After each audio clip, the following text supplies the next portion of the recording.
The fight last night, the real fight last night, was not the one we were expecting, which was supposed to be between Donald Trump and Jeb Bush. The fight was between Donald Trump and the Fox News moderators, especially Megyn Kelly, who just went at him with claws bared. And it was a fantastic fight. If you ask me, they both came out winners. Yeah, is Megyn Kelly the new Republican nominee for president?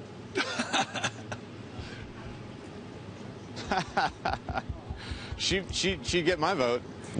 But no, she was terrific. And you know, credit to Fox News. The fear coming into this debate, or the concern you heard from pundits and reporters as well.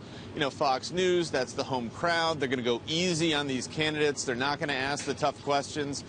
They did ask the tough questions, not just of Trump, but of everybody.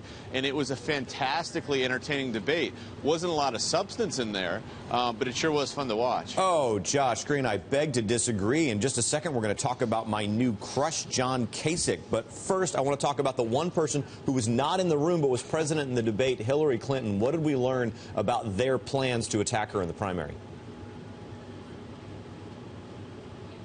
I don't think we learned anything new. You know, it's the same plans you've seen. You knock her for Benghazi. You knock her for being a creature of Washington. You knock her for her emails. You knock her for being dishonest. I think Scott Walker, the governor of Wisconsin, probably had the best zinger of the night. He said that the governments of China and Russia probably knew more about Hillary Clinton's emails and members of Congress. That was pretty good. Yeah. But we've known for years what the attacks on Hillary Clinton were going to be, and those only got emphasized last night. Right, Josh, let's move it forward. You're good at that. Where will the money flow now? If it's all about money, as you know, which candidate or candidates will increase their incoming money flow off of the performance last night?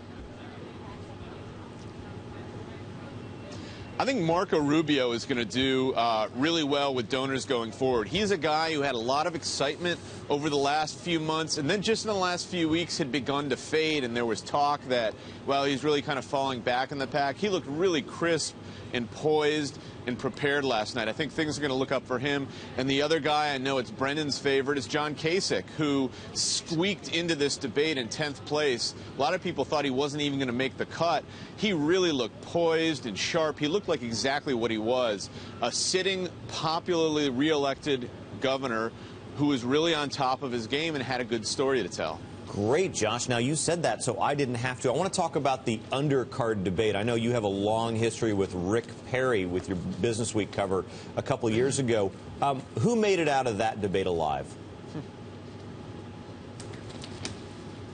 I think the only person who really made it out of that debate alive was Carly Fiorina. And to be frank, I watched both debates, and the two don't even compare. Fiorina was the one who got the biggest press scrum in Spin Alley afterwards. The media seemed to think she was the winner. I basically disagree, but there was nowhere near the energy or the excitement or the crackle in that first debate that there was among almost every candidate in the second debate. So she may move up. I don't think Rick Perry is. I don't think Rick Santorum is. I don't think Bobby Jindal is.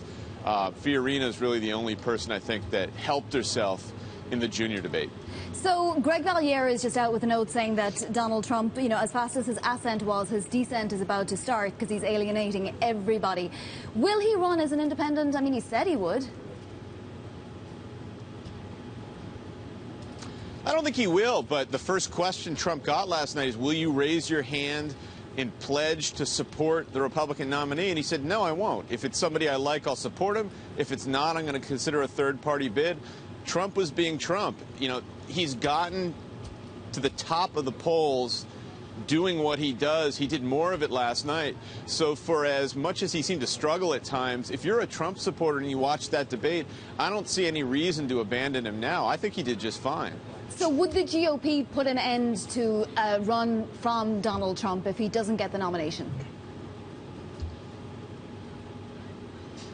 How could they? They don't have any control over Donald Trump. If the GOP had any control whatsoever, Trump would not be in Cleveland this week. He certainly wouldn't be center stage at the Republican debate. I think the real danger for the Republican Party is that ordinary voters tuned into that debate to see what was going on in the Republican field, and the impression they got of Republicans going into 2016 was an impression of Donald Trump, and that what he does and what he says, calling people stupid, saying we need to build a wall, insulting Mexicans, Chinese, Japanese, and pretty much everybody under the sun, if that's the impression people get of the Republican Party, I think it does a real favor to Hillary Clinton and Democrats. But Trump doesn't look like a guy who's about to step off the stage.